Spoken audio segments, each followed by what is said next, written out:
Hello students, मैं आज आपको मिक्स्ड सेंटेंसेस अर्थात मिसलेनियस सेंटेंसेस को इनडायरेक्ट में किस प्रकार से बदला जाता है ये पढ़ाने जा रहा हूं। ठीक है, उसमें एक पैराग्राफ टाइप सेंटेंस होता है जिसमें विभिन्न प्रकार के सेंटेंस आ सकते हैं, जैसे कि इंपरेटिव, इंटेरोगेटिव, असर्टिव, 2-3 प्रकार के सेंटेंसेस होते हैं। इन सेंटेंसेस को इनडायरेक्ट में किस प्रकार से बदला जाता है ये आज आपको समझना है। इससे पहले कि मैं स्टार्ट करूं, मैं आपको बताता चलूं कि ये बोर्ड पर लिखे हुए जो रूल्स हैं ये संकेत मात्र है। संकेत मात्र हैं, इसलिए बोर्ड पर लिखे हुए जो रूल्स हैं वो आप लिख नहीं सकते। आप रूल्स लिखिए सुनकर, ठीक है, सुनकर लिखिए और सेंटेंसेस का अभ्यास करिए। वैसे मैं कल आपको 1-2 एग्जाम्पल्स समझा दूंगा। ठीक है, लेट्स स्टार्ट नाउ। पैराग्राफ में एक ही तरह के सेंटेंसेस होने पर रिपोर्टिंग वर्ब को बार बार नहीं बदला जाता है। ध्यान से समझिए। मान लीजिए कोई पैराग्राफ है जिसमें 2-3 प्रकार के सेंटेंस दिए गए हैं, तो रिपोर्टिंग वर्ब बदलेंगे। और अगर लगातार 2 या 3 एक ही तरह के सेंटेंसेस दिए गए हैं तो बार बार रिपोर्टिंग वर्ब नहीं बदलते। मान लीजिए 2 सेंटेंसेस इंटेरोगेटिव है, एंड से जुड़ जाएंगे। 2 या 3 सेंटेंसेस लगातार असर्टिव हैं, एक जगह कॉमा लग जाएगा, एक जगह एंड जोड़ दिया जाएगा, या सेंस के अनुसार दूसरा भी कंजंक्शन प्रयोग किया जा सकता है। कौन से जनरली कंजंक्शन प्रयोग किए जाते हैं ये अभी मैं आपको नेक्स्ट रूल में समझा रहा हूं। ठीक है, तो मैं बता रहा हूं, पहला रूल ये है कि यदि पैराग्राफ टाइप सेंटेंस में एक ही तरह के सेंटेंसेस लगातार दिए गए हों तो बार बार रिपोर्टिंग वर्ब को नहीं बदलते हैं, बल्कि उन्हें एंड या दूसरे प्रॉपर कंजंक्शन से जोड़ देते हैं। ठीक है, रूल नंबर 2 लिखा है different reporting verbs for different sentences. तात्पर्य है यदि पैराग्राफ में विभिन्न प्रकार के सेंटेंसेस आए हों तो नियमानुसार रिपोर्टिंग वर्ब को बदलते रहते हैं। मान लीजिए पहला सेंटेंस इंटेरोगेटिव दिया है, आस्क्ड या इंक्वायर्ड में बदलेंगे। दूसरा अगर इंपरेटिव दिया है उसी से जुड़ा हुआ तो रिपोर्टिंग वर्ब को सेंस के अनुसार ऑर्डर्ड, एडवाइज्ड, अर्ज्ड या रिक्वेस्टेड में बदलेंगे। और तीसरा सेंटेंस मान लीजिए फिर और दिया हुआ एक्सक्लेमेटरी, तो एक्सक्लेमेटरी सेंटेंस के अनुसार बदलेंगे। कहने का तात्पर्य यह है कि जैसा सेंटेंस दिया हो पैराग्राफ में, यदि वह अलग है तो रिपोर्टिंग वर्ब को उसी सेंटेंस के नियमानुसार बदलते रहते हैं। ठीक है, नेक्स्ट, रिपोर्टिंग वर्ब को बदलने में यदि समस्या उत्पन्न हो, कभी कभी ऐसा होता है कि रिपोर्टिंग वर्ब को बदलने में प्रॉब्लम आ जाती है। मान लीजिए सेंटेंस लिखा हो he said comma invert commas I believe that, ध्यान समझिए, he said comma invert commas I believe that, आगे जो भी सेंटेंस लिखा हो शॉर्ट में है।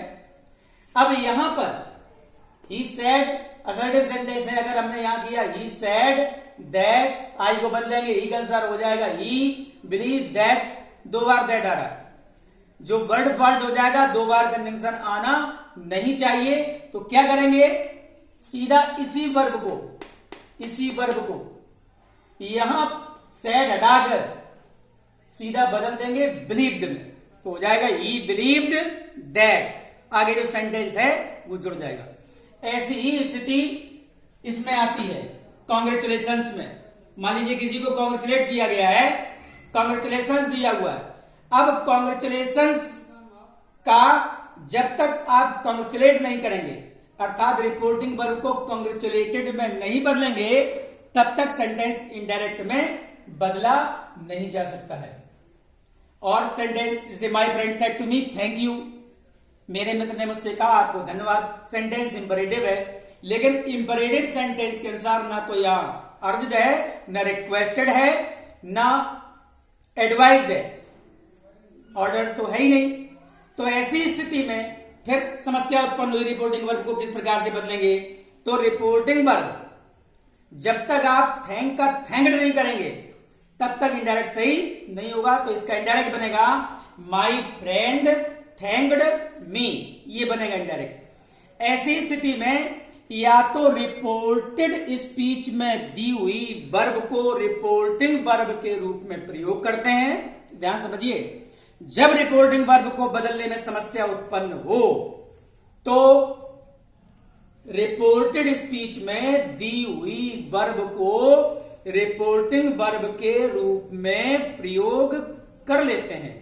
अथवा अगर वह वर्ब प्रयोग नहीं हो पा रही है तो सेंस के अनुसार रिपोर्टिंग वर्ब को दूसरे तरीके से बदलते हैं, जैसे इन्फॉर्म्ड सूचित किया, वार्न्ड चेतावनी दी, प्रॉमिस्ड वचन दिया। इस तरह से सेंस के अनुसार रिपोर्टिंग वर्ब को बदलते हैं जब सैड को बदला ना जा सकता हो टोल्ड में, आस्क्ड में या एडवाइज्ड, रिक्वेस्टेड आदि में। वो सेंटेंस ही बता देता है कि यहां पर किसमें आकर रिपोर्टिंग वर्ब को बदलना पड़ेगा।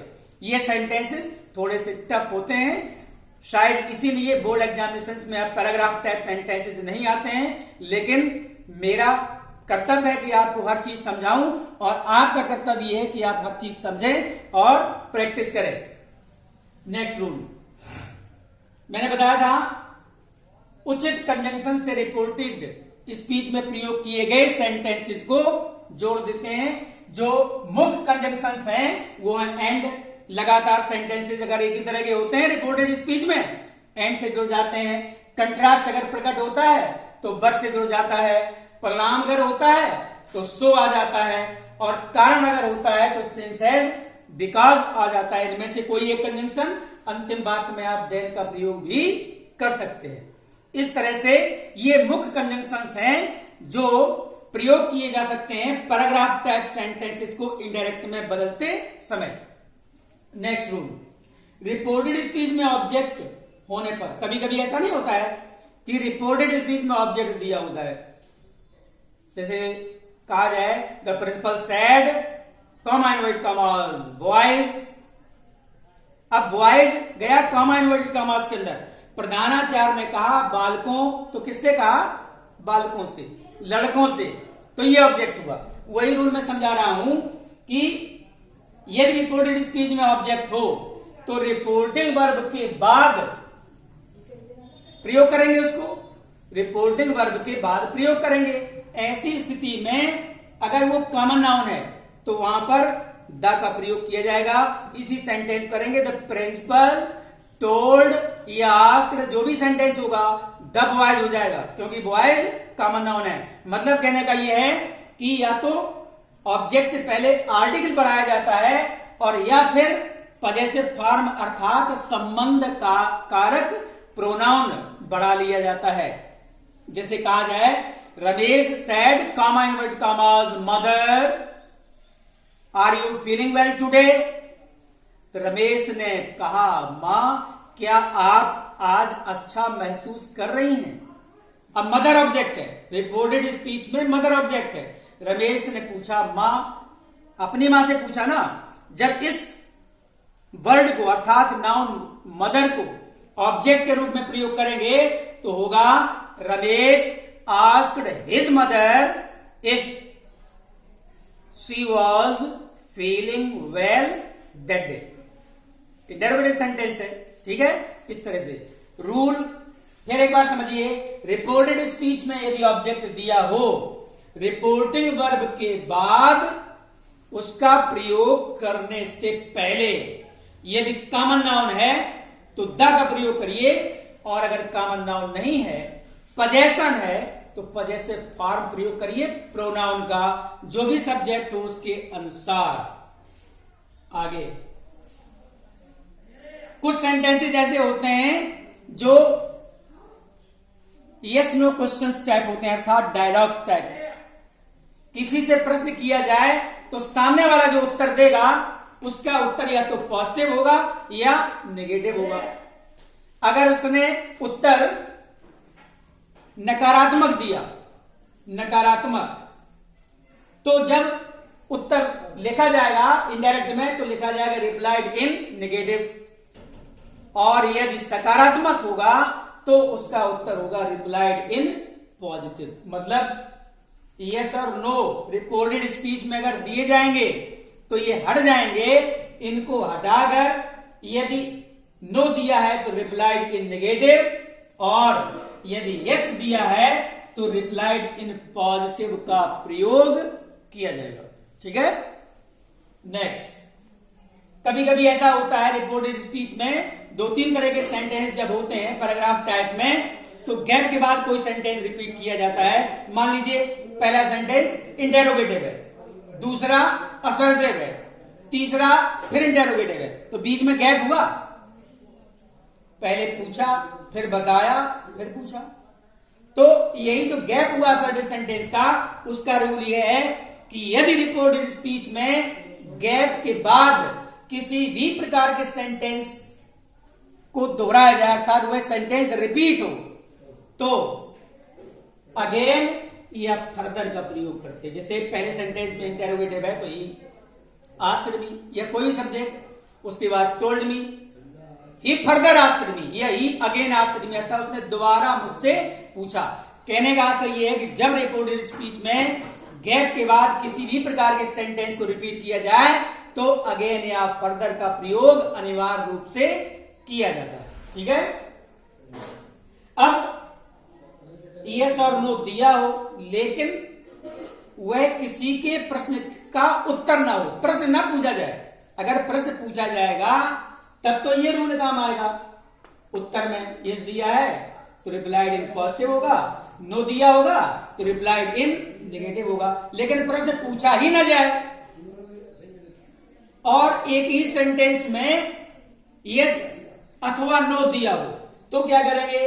अगर यस दिया है तो एक्सेप्टेड होगा, यस हटेगा। यस मतलब हाँ स्वीकार किया, नो दिया है तो डिनाइड या रिफ्यूज होगा। रिपोर्टिंग वर्ब को बदलते समय इस बात का ध्यान रखना है कि प्रश्न न पूछा जाए, एक ही सेंटेंस हो और उसमें यस दिया हो तो स्वीकार किया, एक्सेप्टेड या एडमिटेड होगा। उसी तरह से नो दिया हो तो उसे हटाकर डिनाइड या रिफ्यूज का प्रयोग करेंगे। आगे देखिए, कभी कभी सेंटेंस में किसी को एड्रेस किया जाता है अर्थात संबोधित किया जाता है।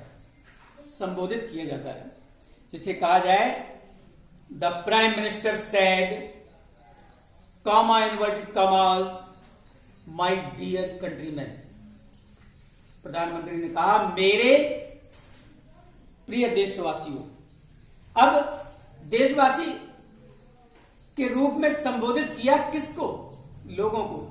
तो होगा द प्राइम मिनिस्टर टोल्ड या आस्क्ड, जैसा सेंटेंस होगा द पीपल।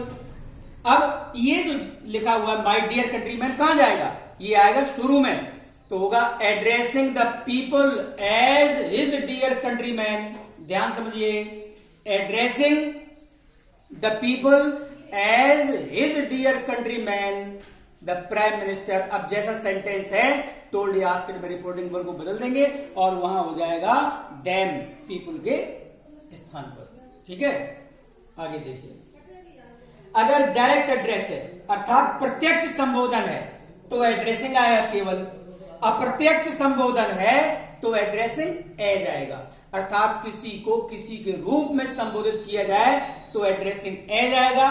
डायरेक्ट एड्रेस है, अगर किसी का प्रत्यक्ष संबोधन है तो एड्रेसिंग ही पर्याप्त है।